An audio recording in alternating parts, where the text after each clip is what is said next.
Indonesia dan Amerika Serikat mencapai kesepakatan dalam bidang tarif perdagangan. Kesepakatan itu dicapai setelah Presiden Prabowo Subianto berbicara dengan Presiden Amerika Serikat Donald Trump melalui sambungan telepon. Dalam kesepakatan, Amerika Serikat menerapkan tarif impor 19% untuk Indonesia, lebih rendah dari usulan awal. Presiden Amerika Serikat Donald Trump mengumumkan telah mencapai kesepakatan dagang dengan Indonesia usai pembicaraan langsung dengan Presiden Prabowo Subianto. Amerika Serikat akan memberlakukan tarif impor baru sebesar 19% untuk produk Indonesia, lebih rendah dari usulan awal 32%. Trump menyebut sebagai syarat dari perjanjian, Indonesia harus membeli produk energi dari Amerika Serikat senilai 244 triliun rupiah, produk pertanian Amerika Serikat 73 triliun rupiah, serta membeli 50 unit pesawat buatan Boeing. Namun Indonesia harus membebaskan tarif untuk semua produk yang diimpor dari Amerika Serikat. So we made a deal with Indonesia. I spoke to their really great president, very popular, very strong, smart. And we made the deal. We have full access to Indonesia, everything. As you know, Indonesia is very strong on copper, but we have full access to everything. We will pay no tariffs. So they are giving us access into Indonesia, which we never had. That's probably the biggest part of the deal. And the other part is they are going to pay 19%, and we are going to pay nothing. I think it's a good deal for both parties. Sementara itu, Presiden Prabowo buka suara soal komunikasi dengan Presiden Donald Trump soal tarif impor. Prabowo mengakui adanya pembicaraan alot hingga akhirnya muncul kesepakatan. Prabowo juga mengatakan Trump merupakan negosiator yang cukup keras. Saya bicara dengan Presiden Donald Trump, ya alhamdulillah juga penuh dengan alot, akhirnya ada kesepakatan. Kita juga akan istilahnya kita memahami kepentingan mereka memahami kepentingan kita, dan kita sepakati sekarang kalau nggak salah ya tarifnya dari 32 diturunkan jadi 19. Ya saya tetap nego, saya katakan beliau ini seorang negosiator yang cukup keras juga gitu. Tarif baru yang diberlakukan Presiden Trump sebesar 19% menjadikan Indonesia sebagai salah satu negara dengan beban tarif terendah di Asia dalam akses perdagangan ke pasar Amerika Serikat. Pemerintah berharap penurunan tarif ini dapat memberikan dorongan signifikan bagi kinerja ekspor nasional dan memperkuat posisi Indonesia dalam rantai pasok global. Tim TV One mengabarkan.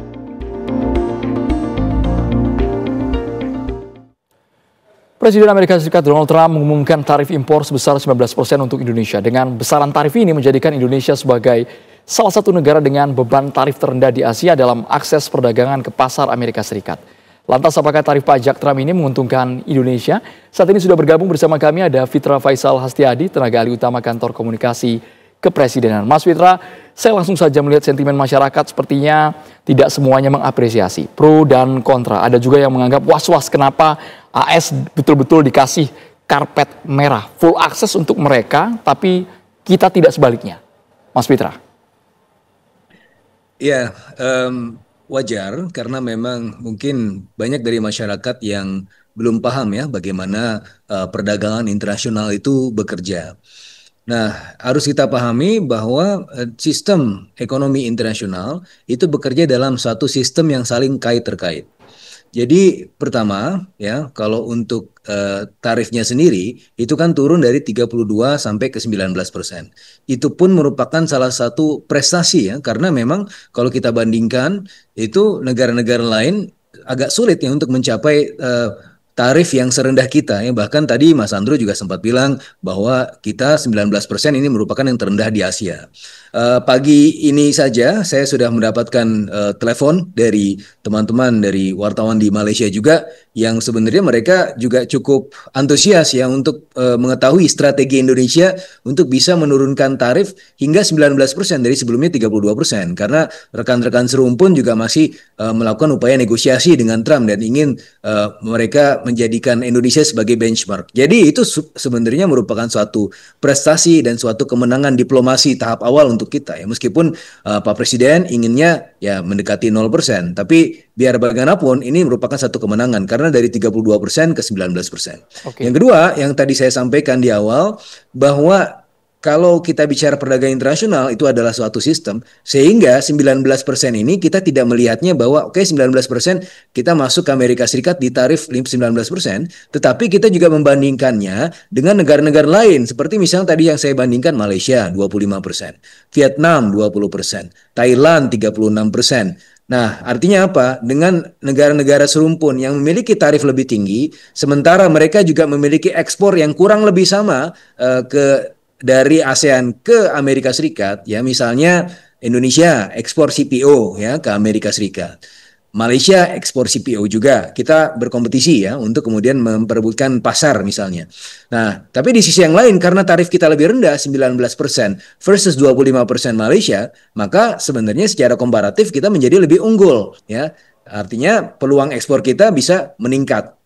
Nah, dengan demikian, maka kalau kita melihat faktor-faktor itu, hasil simulasi yang kami lakukan ada beberapa perhitungan, salah satu dari Dewan Ekonomi Nasional yang memperhitungkan bahwa ada potensi ya PDB kita bahkan bisa tumbuh 0,5% akibat adanya penurunan tarif ini dibandingkan ketika posisi awal original 32% itu bisa kontraksi 0,5%. Jadi ini satu kemenangan ya dalam konteks ekonomi. Begitu juga dari sisi welfare ya kesejahteraan masyarakat bisa meningkat hitung-hitungannya 0,6%. Penyerapan tenaga kerja bisa meningkat 1,6%. Ya ini suatu hal yang sangat signifikan ya menurut kami ya. Jadi ini suatu hal yang memang tidak sangat ideal sekali. Kalau idealnya sebagaimana yang Pak Presiden sampaikan kemarin ya 0%.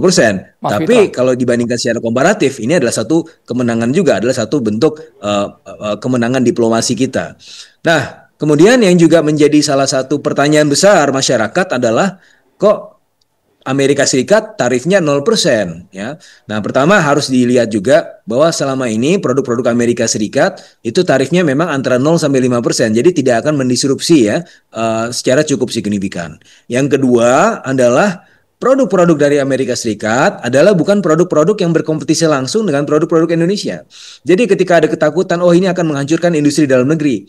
Nah, sebenarnya tidak terancam karena itu sudah merupakan bagian dari perhitungan kami ya. Dan bahkan Pak Presiden kemarin di Halim Perdana Kusuma juga sudah menyampaikan bahwa hitung-hitungan sudah kami lakukan dan yang paling penting adalah tidak melukai industri dalam negeri. Contohnya bagaimana? Nah, kita impor kedelai. Kedelai kan suatu hal yang memang terus kita impor. Kita tidak memiliki produksi yang cukup ya untuk kedelai. Gandum ya. Jadi kalau kedelai berapa yang akan kita impor dari Amerika Serikat 2,5 billion US dollar. Kemudian ada juga bungkil kedelai 1,5 billion US dollar. Gandum 500 juta dolar. Kapas 200 juta dolar. 4,5 sampai 4,7 juta dolar untuk produk-produk pertanian. Nah, even yang produk-produk pertanian saja itu tidak himpit langsung dengan produk-produk di Indonesia. Kenapa? Karena iklimnya berbeda antara Amerika Serikat dengan Indonesia. Nah, itu adalah dasar ya, kalau dasar teori ya ekonomi internasional.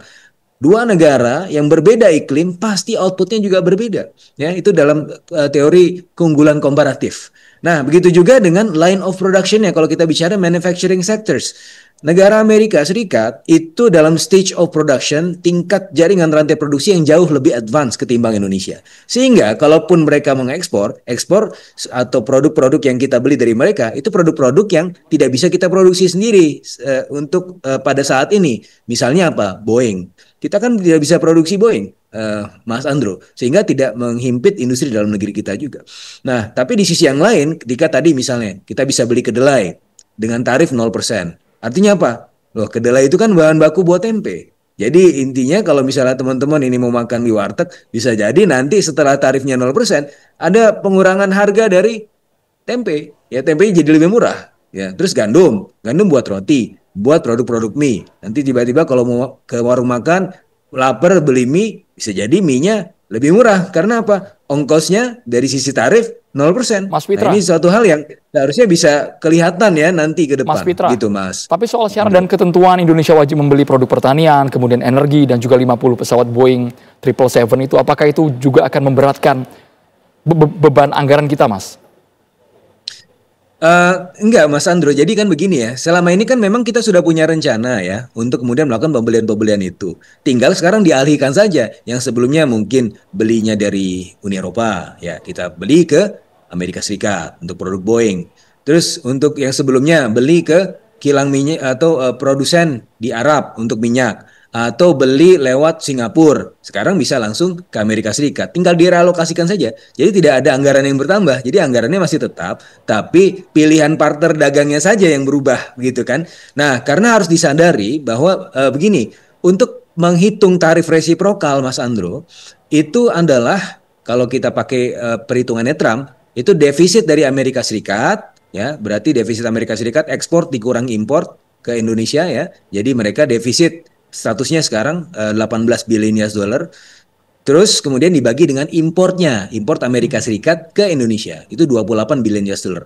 18 dibagi 28 itu 0,64%. Itu dasar tarif resiprokal. Terus kemudian setelah itu kan kalau ingat di pengumuman 2 April, Trump kasih diskon.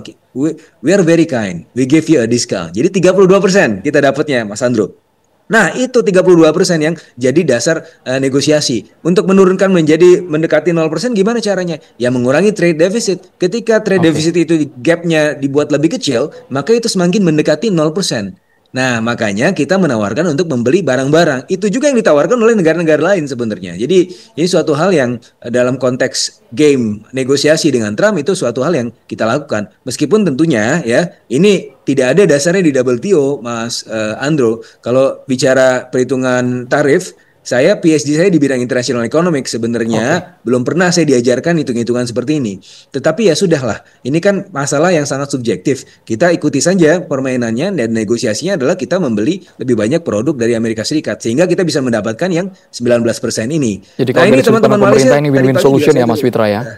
Sampaikan juga tanya caranya gimana kok bisa 19%. Nah, itu caranya yang kita lakukan. Dan juga tidak kalah pentingnya, ini satu hal yang variabel yang menurut saya juga paling penting ya. Jadi presiden ya itu sudah langsung menelepon Trump.